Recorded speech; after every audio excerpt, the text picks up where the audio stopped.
السلام علیکم ملګرو، په دې هیله چې ټول به روغ او جوړ سئ. ټولو ملګرو او دوستانو څخه ډېره مننه کوو چې موږ سره یاست او زموږ پوسټونه تر نورو شیر کوئ او مسایل نورو ته رسوئ. بیا هم ډېره مننه تر هغه وروڼو چې زموږ پوسټونه شیر کوي.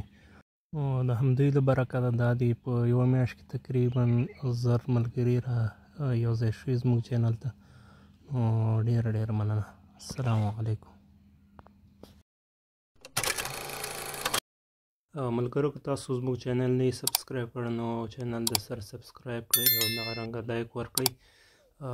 ملګرو سره نور سره د موږ پوسټونه شیر کړئ او کمنټونه وکړئ تر څو زموږ چینل پر مخ لاړ شي او مسلمانانو ته دغه پوسټونه او پوښتنو ځوابونه مکمل ورسیږي. نو ستاسو په کمنټونو، شیرونو او دغسې په لایک باندې د چینل مخکې تللی شي.